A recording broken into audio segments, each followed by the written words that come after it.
What I'm going to do is do something a little different today, right? Because I think after listening to all the wonderful speakers earlier today and yesterday, there was a wealth of knowledge. There's so many things, but I think one of the things that I saw when I noticed yesterday, I noticed that I see that, I tell you what, do me a favor. Business owners, raise your hands. If you make decisions in your business right now, raise your hands. I should see every single hand go up. If you work for a company or yourself, you are a decision maker. Otherwise, you wouldn't be here today. Because I'm sure someone said, oh, we'll pay for this for free, right? No, you said I needed this, right? So before I do anything else, I'm going to give you about 3 minutes of background about me, because one of the challenges of doing things like this is that you see so many people that get up here to tell you all these wonderful things that you should be doing or that you should stop doing, but you really don't get a good chance to vet it until you know the background, right? So allow me to give you a quick 3-minute background. So my parents decided that they wanted to have a son a long time ago. And they called on the store, and they had a beautiful baby girl, another baby girl, and another baby girl, and another one. Now, for the sake of time, they had 7 beautiful daughters and 2 ugly ones. Oh, like I'm the only one with ugly siblings, right? But then they had me and my brother and 1 more. And so I took that journey from New York City, and I walked to a university in Boston, Massachusetts, and I got an engineering degree there. And then I realized that I wanted to do something different, so I went to DC for a couple of years and developed some weapon systems for the government. And then I went to the University of Oklahoma. I better hear some cheers. Let me say it one time. There we go. Boomer! I love that. Right?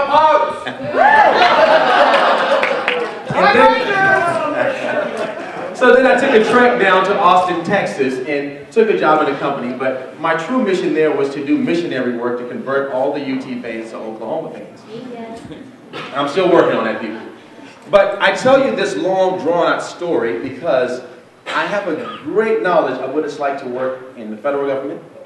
I have a great idea what it's to work with state government, business, and what I didn't tell you was that along the way I realized that there was an element missing. There was an element that I didn't see right. Because how many of you have heard this before?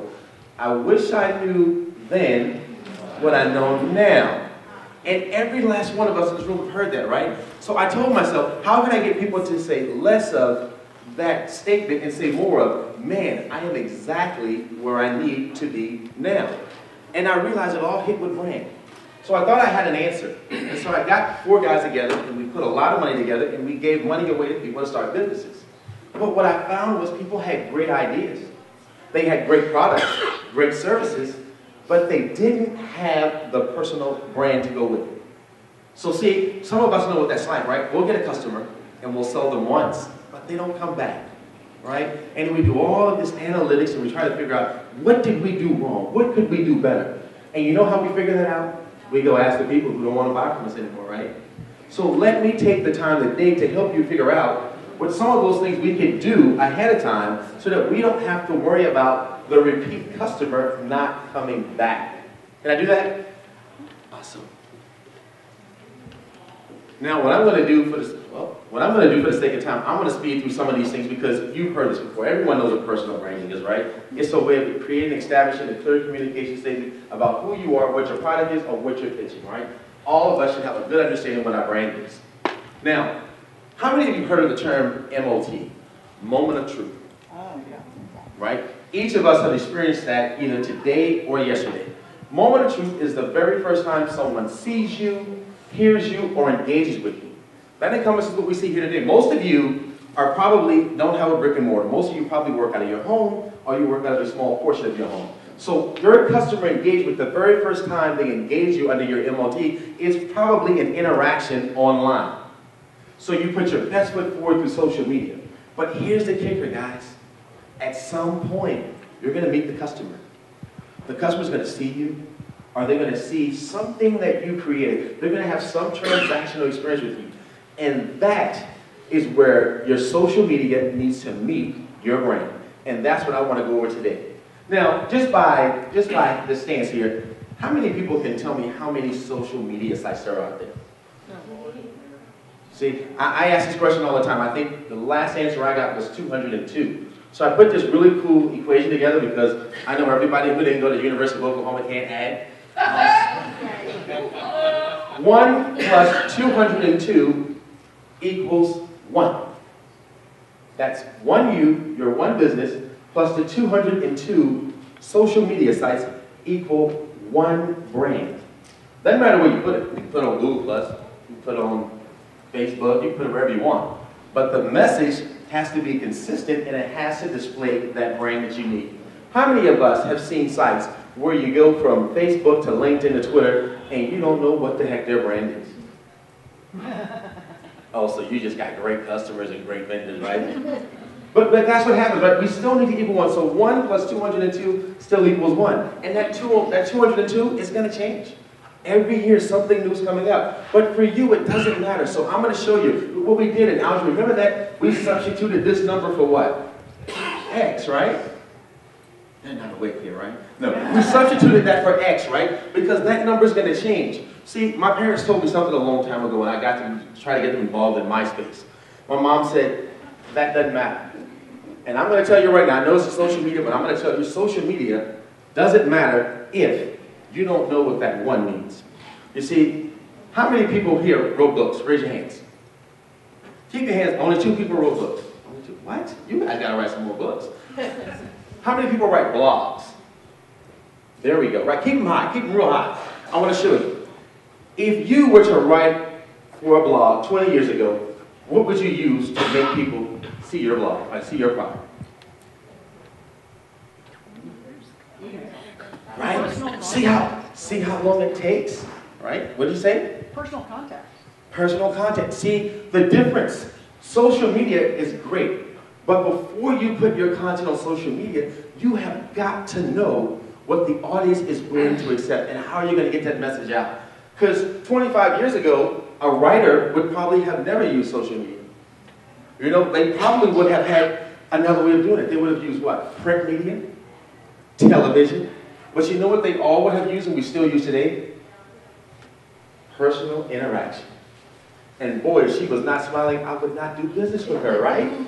We're kind of leery of that, right? We do business with people that we are familiar with or that people that make us feel comfortable. And that's that brand. So that 1 plus 202 still equals 1. Now, those are the same things I said. So one of the things I've noticed yesterday, I noticed a wealth of knowledge of people who understood how to use Google+, how to use Facebook, Twitter. I've heard of things I had never heard of before. But you guys are very good at it. But see, here's the kicker right now. What I noticed was things like physical presence. Now, one of the things that you can do right now to change your brand so that it reflects what's online is the person sitting next to you. How many of you have stopped to tell that person next to you, what do you do and what your brand is? You've been here for at least 36 hours, right? And I got all 3 of these. Right. They've all actually been all of each other. So we're going to say she's special, right? No, but that's what you should be doing.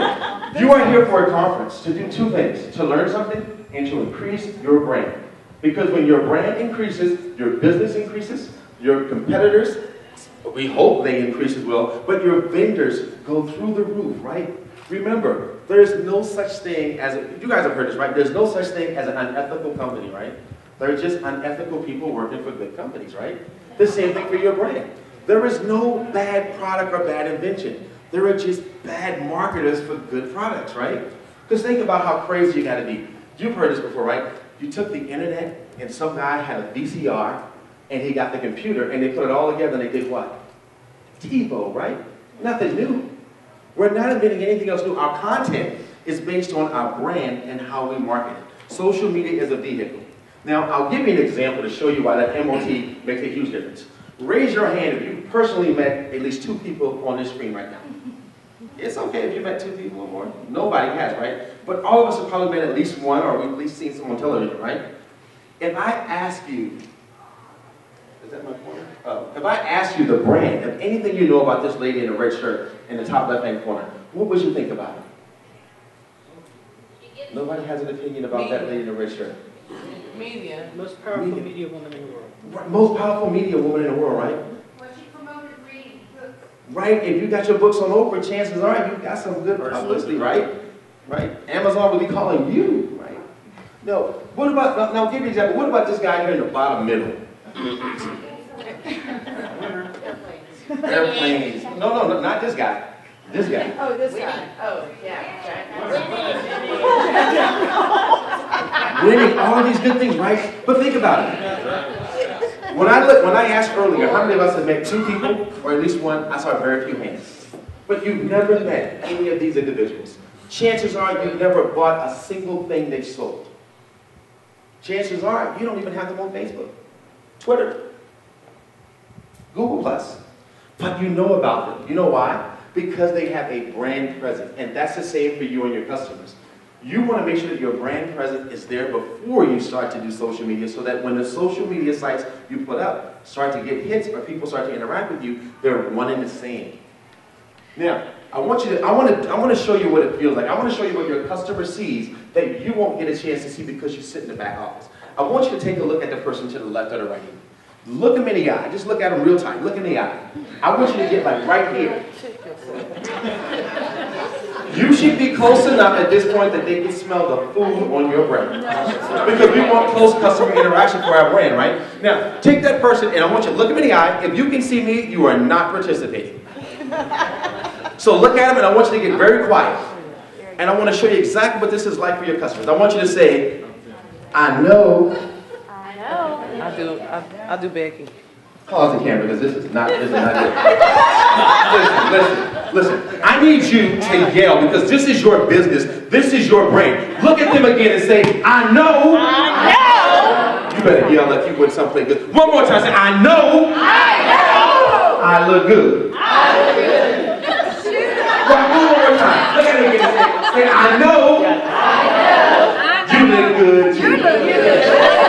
Now look around the room right now. Look around the room and look at the faces. The faces are excited. They're energetic. Your brand is showing. You're someone I want to talk to.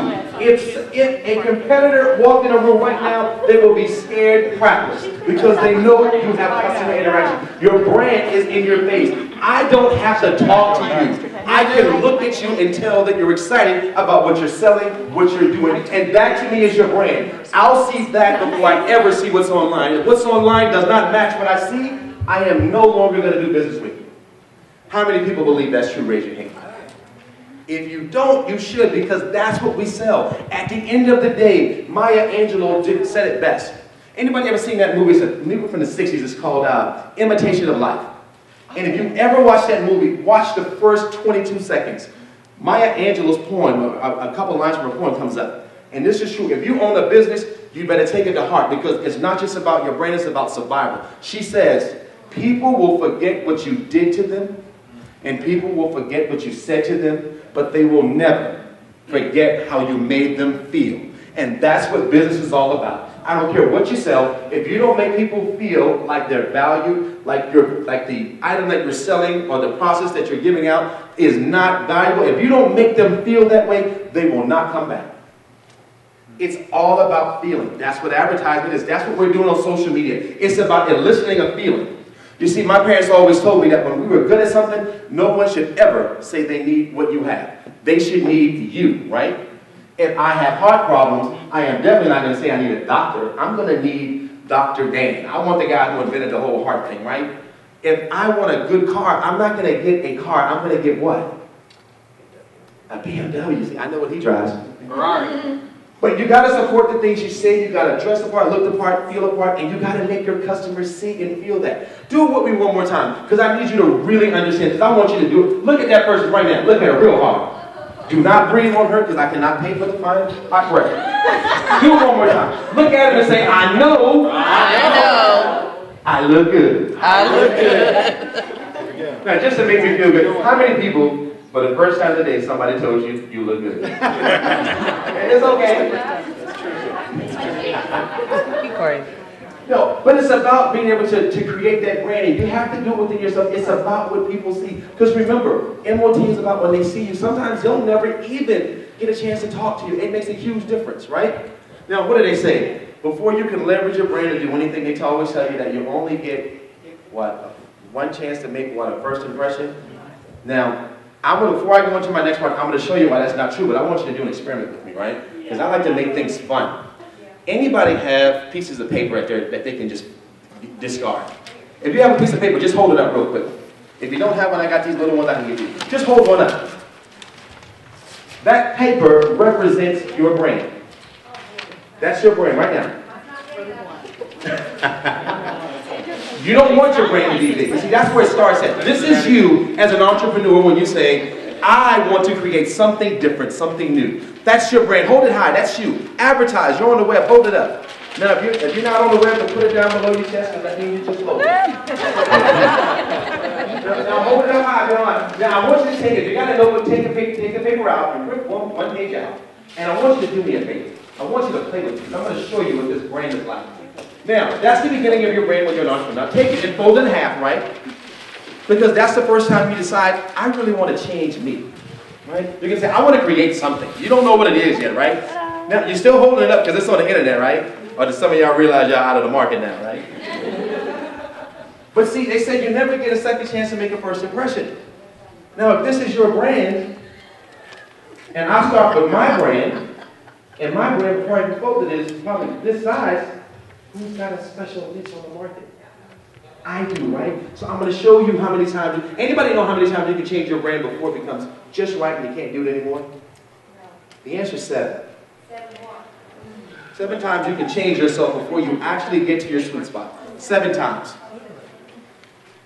Fold it a second time, because at some of us, we're going to get education. We're going to come to like this Smtulsa Conference, and we're going to find out some new things with some great speakers, and we're going to say, I'm going to change a couple things, and my brand's going to slide just a little bit, because right now I'm in 5 markets, and I only need to be in 2.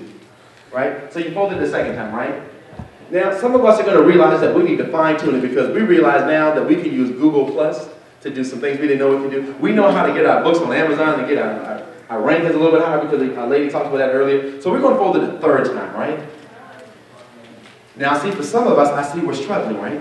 That brand is struggling because you don't really know your niche yet. But realize, hold it up high again, because you're on the internet, right? Look around. Everyone's about the same size. You're still in competition. But here's where it starts to separate. How many can fold it a 4th time? Yeah. Anybody got carpal tunnel yet? But then we're going to fold it a 5th, because see, now we specialize.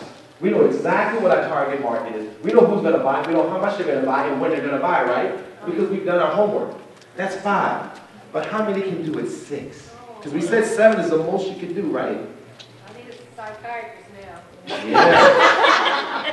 A disclaimer here, I am not responsible for carpal tunnel or any tears by paper cuts. So feel free to stop whenever you want. But remember, it's your business. 6 is about the limit, right? Now, can anybody do 7? My guess is only 2 of you will be able to do it, and that's because you cheated. But someone's going to hold it up and say, I got it, I did 7. How many did 7? Right? It took a lot of strength, right? A lot of determination, right? And you know what's been happening? Each of you went from saying, I look good, and just looking at how many people just say, you know I look good, I see them all looking at me, to now you concentrated on your business, your brand. That's how it should be every day you work. You should be concentrating to get to that 7th level. If you don't get it, then get another piece of paper and start again, right? So that's how we leverage your brand. Now, that was my experiment. How many people have tried that before? Anybody? When you get a tough situation at work, try it out. It'll make you change your mind. But anyway, so leveraging brands. So one of the things that we look at is, and look at who's talking about you. Remember when I said that I told you look around the room and see how many people were looking at you once you said you looked good and you were smiling? Look at the people who are looking at you, because I think Stacy said it earlier. She alluded to it, that personal brand isn't just about what you display to other people. It's about what people are saying about you when you're not listening or able to hear them. I heard an interesting thing today. I'm not going to tell you what product it was because I don't know whose it is. But I walked across the table earlier and somebody said, these doggone things, they don't even work. And I was upset because I felt like, man, that is a horrible thing to say, right? Because what that person thought you were doing was telling me about something that didn't work. But what it said to me is that their brand wasn't as strong as I thought it was because they said negative things about another person. So I'm hearing that. So what I'm saying to myself is, I'm not going to tell that person that I thought it was wrong. I'm just probably not going to do business with that person, right? And that's how we think, right? As we get older, it's less about what we know we can do. It's about the things we know we won't do, right? That's our brand, and that transfers to our company. Now, if I ask your customers right now, if I ask your customers online, I tweet them, and I ask all of your customers exactly this question: does your customer know what your brand and your niche is? 50% are going to say, yeah, of course, right? And those are the people who are your parents, your friends, the person who lives next door to you or probably work for you, right? But you know what the other 50% are going to say? Anybody know? Whatever they say, right? That's what they're going to say, right? Because they follow us. So what I'm saying is that no matter what your brand, what your brand is or what your niche is, people, sometimes they don't even know. They're just going to say whatever you say, right? Any of us who have followers on social media, no matter what we put out there, most of our followers are going to believe that it's true, right? Until we do something wrong. So we've got to be careful what we do, but we got to make sure that what we say, our brand has value. So we want to make sure that that 50% on both sides should really be 100%. Anybody not get that one? Because I saw some confused looks there. Okay, we can talk about it later too. 512-785. That's my number. Right, now this is really cool. I put this up because I just came back from San Francisco 2 weeks ago, and I saw the greatest example of when we should adapt our brand, right? Because what I did yesterday, I didn't wear any suits, I just kind of sat and I was just like the rest of you, and I kind of stood way in the back, and every time a person said their name or took the business they did, I got on my little handheld and I looked them up. And I said, I want to see what their business says about them, and then I am going to talk to them. So if I talk to you, I probably looked at you and did some type of query online to see if your business and what I saw in person lined up together, right? Because I'm assuring you, the minute you get on a plane or you talk to someone in this room and you say, here's what I do, they're going to look you up, right? And if it doesn't match, they're not going to do business with you. But I had a guy in San Francisco, he told me that he delivered pizzas for a living on bicycles. Now in San Francisco, no one really tries to drive very much if you live in the Bay Area because it's so small. But he said every time he'd go deliver a pizza, he said he'd noticed people were drinking white wine.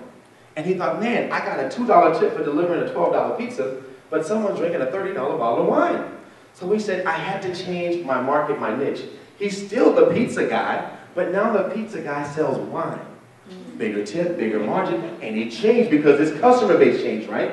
So when we're on social networks, we got to look at what our customers are saying, because just because you're selling, I don't know, what are you selling now? Just one thing, because I know you do like 50 things. I sell consulting services. You sell consulting services. But when you're working with people and you're seeing that there's a need that maybe they just don't have the right printers, then that's a market you need to start thinking about how do you leverage and get partial into that market, especially if you've seen it's changing. So what I'm saying is, before your customer, you need to change and adapt your brand before your customers or your vendors say they need it, right?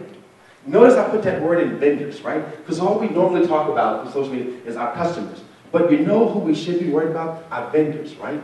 Because if you get something at a low cost from your vendors, you're able to pass that over to your customers. And they're happy, right? People want a value. So it's not just about your customers. Your customers are also considered your vendors. So tweak it, don't twerk it. Now I heard somebody say that earlier. Tweak it, don't twerk it. Because if you tweak, tweak is like here and there, right? But if you twerk it and you do upside down and start doing all that Miley Cyrus stuff, you're going to get a customer for a minute. But the only ones who stick around are the ones who's kind of, out there, right? So just make sure that when the opportunities become available that you use them, right? Now, one of the things I can tell you, I thought about this too, because he also had this thing, he hit me to a thing called RoboForm. And I thought it was new, but it's probably older than me plus 5 other people. But I thought about it, I said, all of the sites that I register on, I don't want to remember all of those passwords. So if you haven't used RoboForm yet, and I'm not a spokesman for them, but I think they're the greatest thing that I've ever used, they store all of those passwords.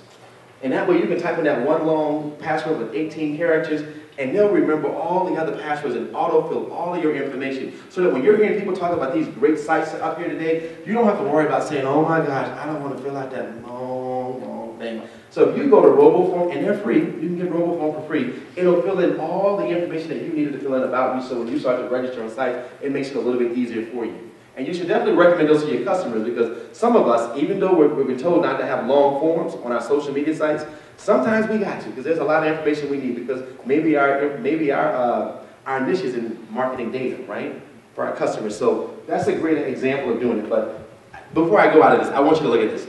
This is the coolest thing ever. This is the bike that he delivers pizza on. Do you notice he made a wine rack for his bicycle? That is cool, right? And if you've ever been to San Francisco, after about 6 o'clock, it is real chilly. So he's got to pay for refrigeration. This is cool. Now, that's when you adapt. I talked a little bit about customers and vendors when to make a change.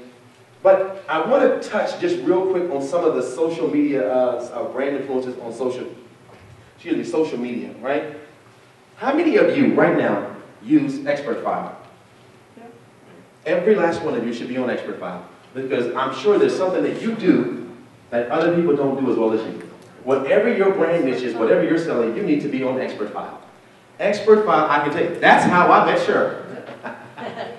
Expert File gives you an opportunity to talk about the things that you're good at. It gives you a chance to upload video, pictures, and you know what's funny? Think about it this way, right? I would say this to people in university, but I'm going to do it here for you right now. How many of us right now, just raise your hand one more time because I know you did it first, you own the business. It's like you can make the decisions, you write the checks, right? Right? But keep your hands up. Look around how many people got their hands up. Look at how many got your hands up. Every last person in this room is a competitor to you. I don't care what they're selling. They are a competitor. You know why? Because whatever you're selling, you're taking dollars from a customer, and that customer may also be a customer to someone else with their hands up. So you're competing for those dollars. So that's why you build the social media sites. But see, you're no longer just competing against Cheryl, against Casey, against Kathy. You're not just competing against them. You're competing against everyone in the city of Tulsa, everyone in the state of Oklahoma. As a matter of fact, you're competing against everyone in Hungary, in China, Taipei. You're competing against the entire world. If you are not on Expert File, and I can't think of that many sites that actually don't have government regulations that ban them, because Facebook's banned in probably most of the countries in the East anyway. Most of you may not, but a lot of these things are banned. Certain things you can't put on Google, but Expert File has been one that's been somewhere to get under the radar. You should have a profile set up on Expert File. It'll take you about an hour and a half to fill one out, but I tell you, people will now come to you. You don't have to do anything. They'll come to you and say, hey, I need you because you're an expert on this. Online executive branding. I'm going to bypass that, but what I'm going to ask is that this thing about a blog. I heard people talk about it, but I'm going to tell you the single best thing you can do is create a blog. How many of you have heard of an account called Guild? G-I-L-D. Anyone heard of that? Well, you're going to hear about it a lot in the next 2 years, because Guild is now a way of saying, how do I take an expert and give him or her a credit score? So Guild is essentially what your credit report is for your credit. It's for your business. And what Guild does is Guild goes out and Guild says, let me look at this person. what's your name again? Megan. Megan. And Megan does what? I am the digital media specialist at Phillips Theological Seminary. Now tell me like I'm a third grader. I make videos, pictures, and manage the website for a school that teaches you what to think about God. Good job! Man. I have a 6-year-old at home. Man, not only do you look good, you talk well. Thank you. That was a mouthful. I could get it like in a third grade form, right? But see, what Guild would do for her is, when she goes out and she does all this stuff on social media, and she says, I'm an expert at doing stuff with children and God and 6-year-olds and making pies, right? All of those great things. What Guild's going to do is Guild's going to go out and give her a score. Yes, I am now. Guild's going to go out and do exactly what Google said it does, but it can't do very well. Guild's going to say, I'm going to look at everything that you've ever published, anything that you've ever read, that you've written on or you've commented on, and Guild takes all those things that we talked about this weekend, and they put it together and make a score. They create a score for you. Now, they use it for 2 reasons. One, it's a way to weed out fakers. Because see, if I go to your website, if I go to your social media sites, you're going to tell me all the great things. I don't know a single person that puts something bad about themselves on their social media sites. I don't know anyone. Now, you're going to do everything that's good. I'm going to ask you for references, and you're going to tell me the people who probably liked you the most, right? That's what you, right? It's like getting a job, right? You're not going to give me a reference to someone that's going to say something bad about you, right? You're not going to say, ooh, I'm the best girlfriend ever. Go ask my ex-boyfriend. It's not going to happen. Nobody with sense would do that. But you'll take that score, it'll give you a ranking, and it'll tell that employer, it'll tell that person that's looking for a service where you truly rank. How well engaged are you at looking at competitors? How well are you engaged at commenting on things like blogs? See, blogs rank real high because people who are expert at something or think they are, they write a blog. That's the first thing they do, right? And if you're an expert at something, you probably have about 3 or 4, right? We know how it works. But not only that, people who blog do a great job of when they blog, companies tag their posts. I know there's got to be at least 3 of you who blog here all the time. You'll probably get CIO Monthly to tag some things or they'll write a comment on it. I saw the young man earlier, he said, every time you post something that's negative or a concern by, is it Wendy's? They reply in like 2 minutes. Like 2 minutes. That is awesome, right? But when you do that, what you don't realize is that a company just like Guild is calculating those scores to see what you're talking about, and they give you a ranking. And if that ranking doesn't align to what you say you do, guess what happens? You'll be that person wondering why you never got that contract or that business or that bid, because you're left out. G-I-L-D. Go look at it. I'm sure there's other people that are going to be doing some things that are similar. Go look at it and make sure you be a part of it, because the last thing I want any of us to do is to create this awesome business and all of these awesome social media sites, but we fail because we haven't thought about what could hurt us. Now, I tell people to develop their online presence. I listened to 6 people in the last 2 days that would do a much better job than I can, so I'm going to say I pass. Because some things I'm just not good at, right? I told my last girlfriend, I said, there's 2 things I'm not good at. I said, lying and being in a relationship. She stayed with me. She said, I like your honesty. Now, this is one I'm going to go through, and I know most of you have it, but I got to say it because I think this, to me, is the next best thing to having a husband or a wife. Google Alerts. How many of us have Google Alerts set up right now? Every last one of you had better get a Google Alert. Right? As a matter of fact, I would not be offended if you stopped listening to me right now, went to Google, and then clicked on Alerts and set one up right now.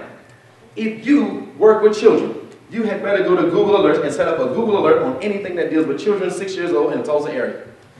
If you are in social media, and I don't care how great your sites are, how many hits you got, or how many Twitter fans you got, whatever you're doing, you better set up a Google Alert on that topic. And see what Google Alerts do for those of us who don't understand. Google says, I know that you don't want to ping me every day to ask me about something. So what I'll allow you to do is I'll allow you to put these parameters in of these keywords or subjects, and then I will put them all in one email, and I will send it to you every day if you want it, or once a week. Now, you should do that for your profession, but what I need you to do from a branding standpoint is I want you to create 4 Google Alerts on your name.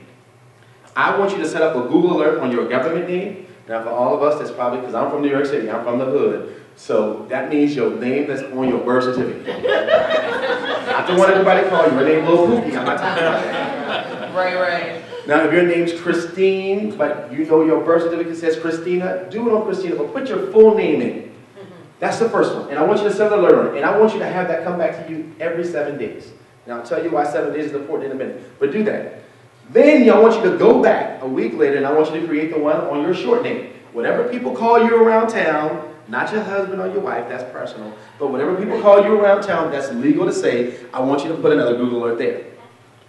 The third one I want you to do, I want you to put another Google Alert on a derivative of your name, but I want you to add the address where you live prior to you do that right now. So if you lived in Virginia somewhere else, the East Coast, put that in part of the tag for your Google Alert with your name. The fourth one is figure out any event that you've been to. So I want you to take the fourth and I want you to write your name and I want you to put SM Tulsa. Now what's going to happen is every time someone writes anything in this whole idea of social media, the web, Google's going to package that up and they're going to send it to you in an email. So you don't have to go do all the searching, right?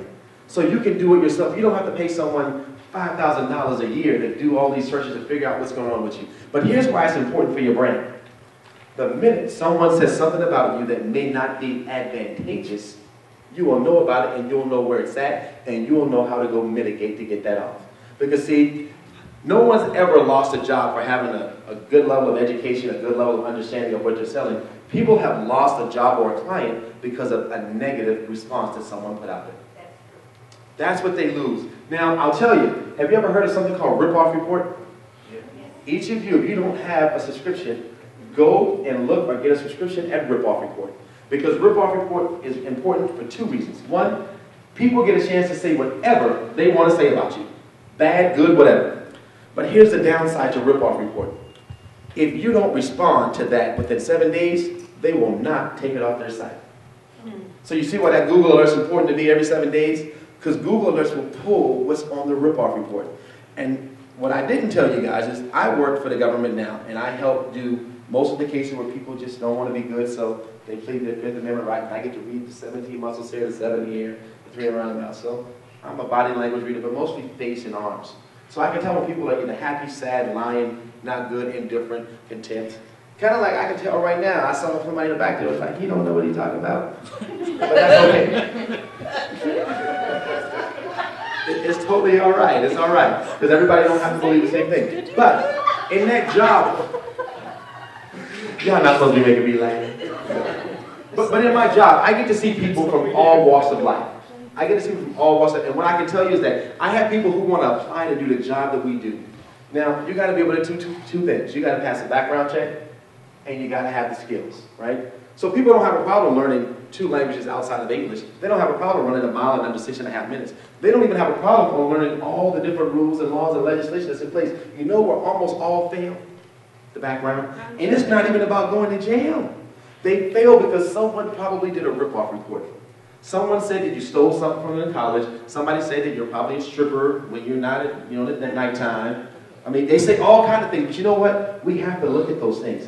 And because there's a question about you, we just won't hire you. We won't even give you the time of day. And it doesn't even have to be true. Remember, you have to mitigate what people think and see about you. That's the biggest part of your brain, right? We can all advertise. What we learned today is about telling us about all the good things. But how many of us do the mitigation to talk about the bad things, to mitigate those bad things? That's the difference. Because I bet you right now, look at the person sitting next to you. You probably heard something good about them today, right? They probably told you they look good, right? But what if I walked up and whispered to you at the pig roast later tonight and be like, let me tell you what, boy, he stole my last dirty underwear. You're not going to work with that person. Now, I can say worse things, but it don't have to be true. But if I put it online, you know what's going to happen, right? Somebody going to grab it, and they're going to tweet it, and they're going to pass it on to somebody else, and it's going to end up on Ripoff report. And you don't want that to follow you. You want to be able to mitigate those things. So set up your Google alerts for at least no later than a 7-day period so you can catch these Ripoff reports. And oh, by the way, I know somebody probably looking at it right now saying, oh, I can take those off. It's okay. Let me tell you what's going to happen if you think you can sue Ripoff report. Take it from someone who works for the government. Their servers are offshore. There ain't nothing we can do for you. So follow the, oh, and by the way, don't get me wrong. If you look at the bottom, they'll tell you we can repair damaged personalities and what's on the Ripoff report. We can take those off for you, but you're going to have to buy one of our attorneys, and they start at $7,400. I love my brand, but it's not worth $7,400 to give to somebody I don't know. So I can mitigate that by myself with Google alerts for free. How many people still with me right now? Right? You still with me? I love that. That was awesome. Right? Now, I didn't have a whole lot left, but what I want to do is I want to send each of you, if I can get you to sign up on my sheet in the back with your email address, I want to send you what I call a personal brand assessment. And what that does, it gives you a score to tell you just how good your brand is. Because see, your brand could be well enough, be very good to be local, right? If you're from Tulsa, probably everybody here might know you in Tulsa. They know what you do, what you sell, but at some point you're going to be bigger than Tulsa, right?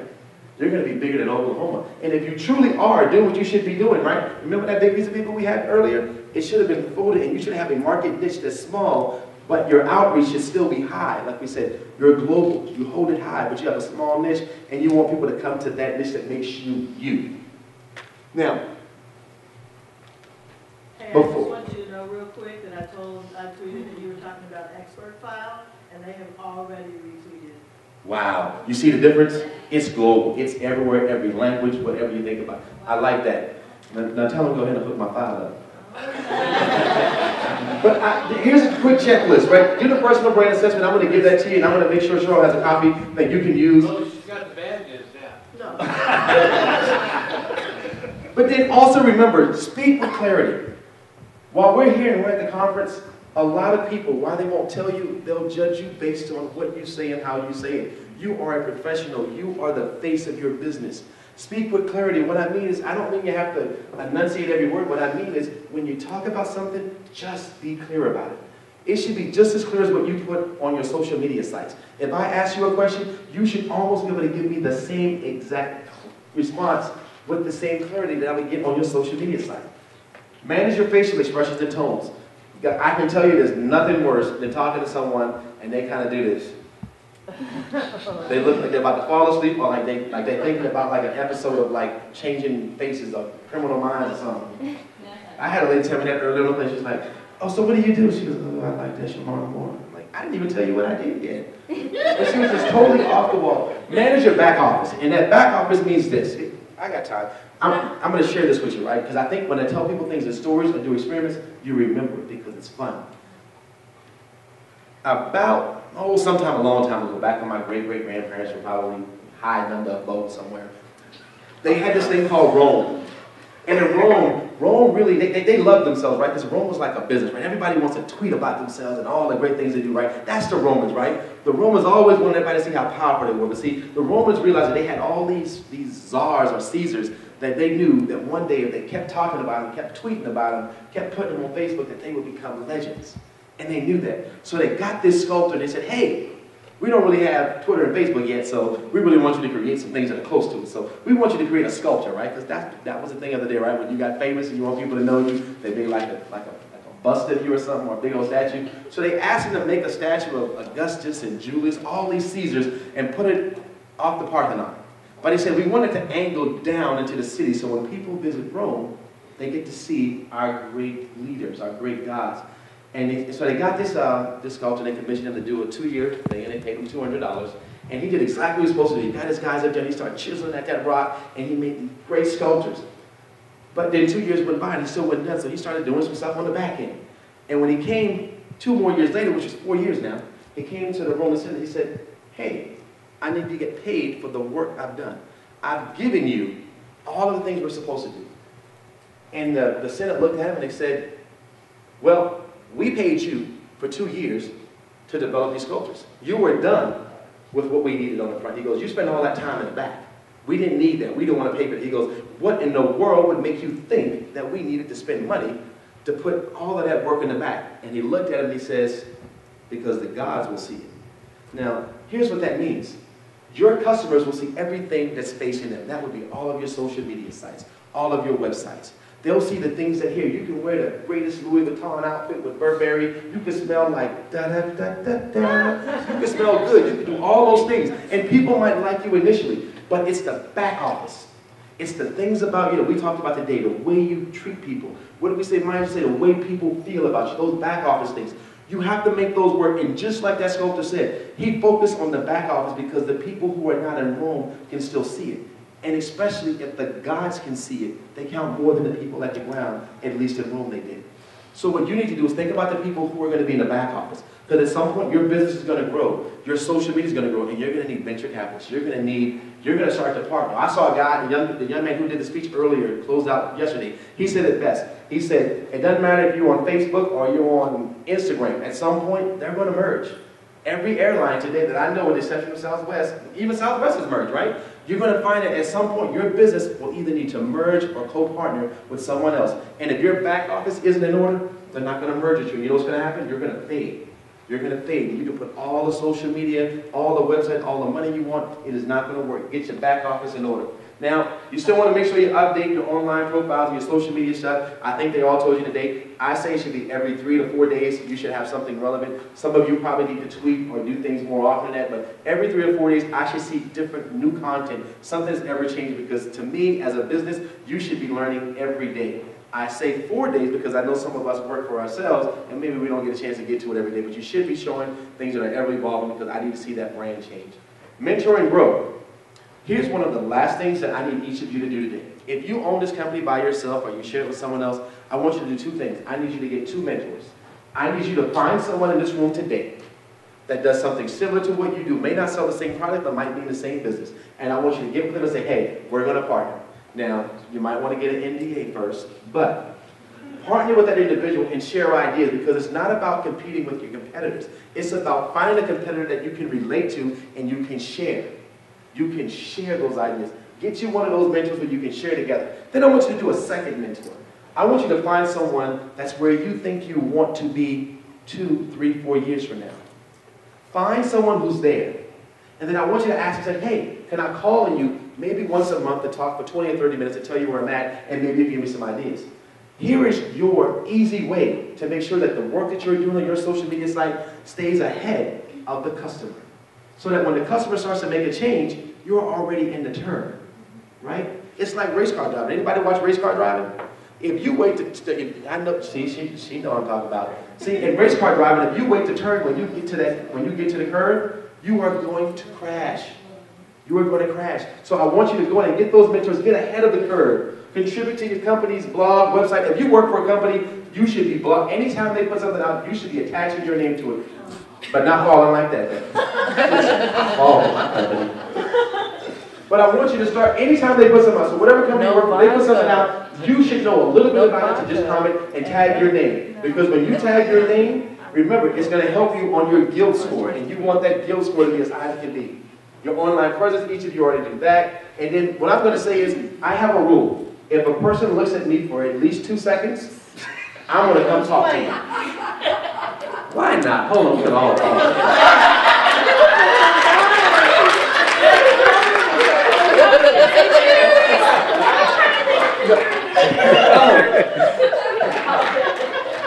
See, that's my form of networking right there. We all know we're flying. But see, now we know how to fall correctly, right? See, they adapt. They were ahead of the curve, right? She fell and she says, I'm going to make this look good because I'm not going to be embarrassed.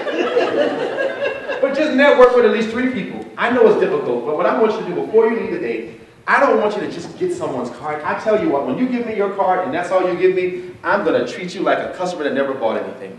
I'm going to be honest. Because I probably have, just like you, I have about 600 cards.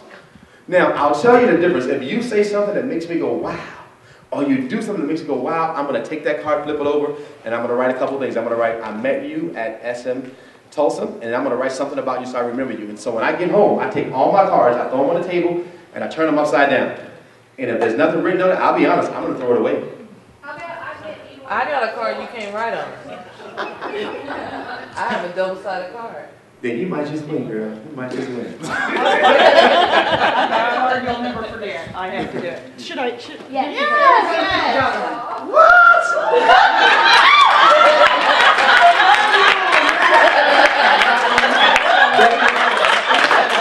Look at me, Becky, get married tomorrow. Mr. McClay is going to be very surprised. Yeah, we're going to move to Utah. No, wow, this is good, but this is a cool card right here. Man. I tell you what. I can't even comment on that. You win. If I had a flag, I'd just throw it in the blade. But network with at least 3 people, but make the network worthwhile. Talk about it, share something. You know what? I had the coolest thing a guy did to me. I just no joke. I have a fascination with 2 things in the world. Coca-Cola. If you ever want to impress me, buy me Coca-Cola. That's all it is. My birthday, I get nothing but soda. But the mailman laughs at me every year because I'll get 3 2-liters and it'll cost him $40 to send me 3 2-liters. But that's all I get. But the second thing I have a fascination with is Halle Berry. I do not know why. I saw Boomerang when I was young and it never came. So when I go places and people ask me open-ended questions, I said, how can I get them to remember me? And I said, well, I like Halle Berry and I got to make an impression, so let me do this. So you ever go to the drive-thru and they say, that's 2 large cheeseburgers, quarter-pounder, fries, apple pie, 2 drinks, because I order that much. And they say, will there be anything else? And I go, yes, can you give me a picture of Halle Berry? They never know what to say, but I went to this restaurant. I'm not going to call it in because I know they're here in Tulsa too. And I went there and I asked the guy, he walked by my table, he goes, is there anything else we can do for you today? And I said, can you give me a picture of Halle Berry in that costume she had on Swordfish? And the guy, I swear to you, he did this. He was like, bam.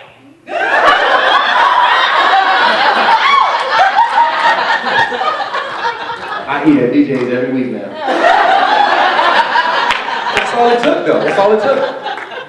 But I remembered that guy. I remembered the restaurant. Be that person that while people may laugh at you, trust me, if they laugh at you, they'll remember you. And if it's worthwhile, they're going to tell their friend, they'll be like, oh my God, that guy has some big white teeth. I know it. I tell a person earlier, I was on the plane and somebody said, oh my gosh, you got big teeth. And then his wife goes, I told him earlier, it was like Run DMC, right? You know how one say around and the other one run right back. And he said, can I touch him? I didn't know what to say, so I responded. I put my finger in my mouth. Okay.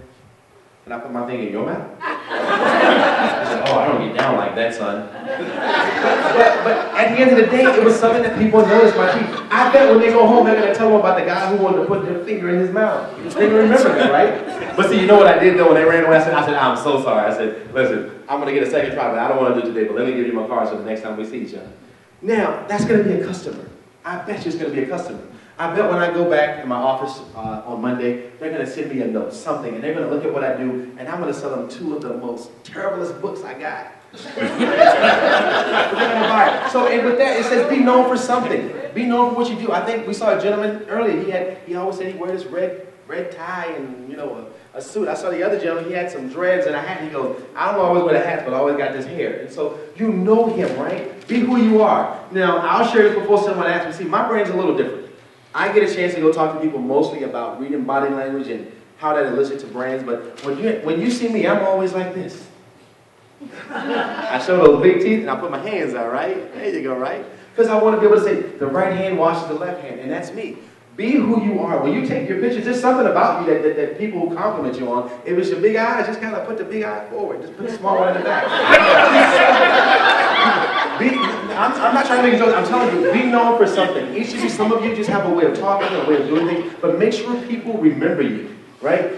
Now, I close with this story, because this is a true story. A true story about, like, people know you, right? If you know it, say it with me.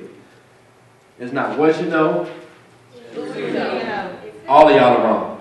All y'all are wrong. Let me tell you a different way. There's a different way of looking at it. If you own a business, you had better never get up, and I'm just going to simulate her. And she right there. And she gave me like the biggest kiss. And her name was Beyonce.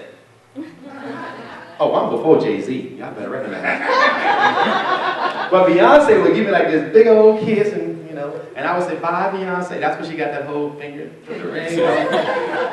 And then I would put myself in bed, and I would take the covers and pull it up to my shoulders, and I would reminisce on how good that kiss was with all of the taste of magazine paper on my lips. You see, I knew who Beyonce was, but she didn't know me. I was dating Beyonce, but she didn't know she was dating me, right? Don't act like I'm the only person that was dating somebody and they went dating you back. So it's not what you know or who you know, it's who knows you. Because in order to have a relationship, they got to know you too. And it might be a joke for what I said about Beyonce, but it's real for your customers. If your customers don't know you, or they don't know you as a seller or a wholesaler, whatever you do, if they don't know you and what you do specifically, you don't really have a business. They're not your customers. There's just someone who needed something, and you just happen to be the easiest one to find, or the cheapest. See, a good customer won't care what it costs, what it takes to get your product, because they find a need for it, because they feel like they're the best customer in the world when they work with you. Now, that's my time. I apologize to Beyonce, Jay-Z, because I don't want to cause no problems, but I want y'all to enjoy yourselves and have some fun.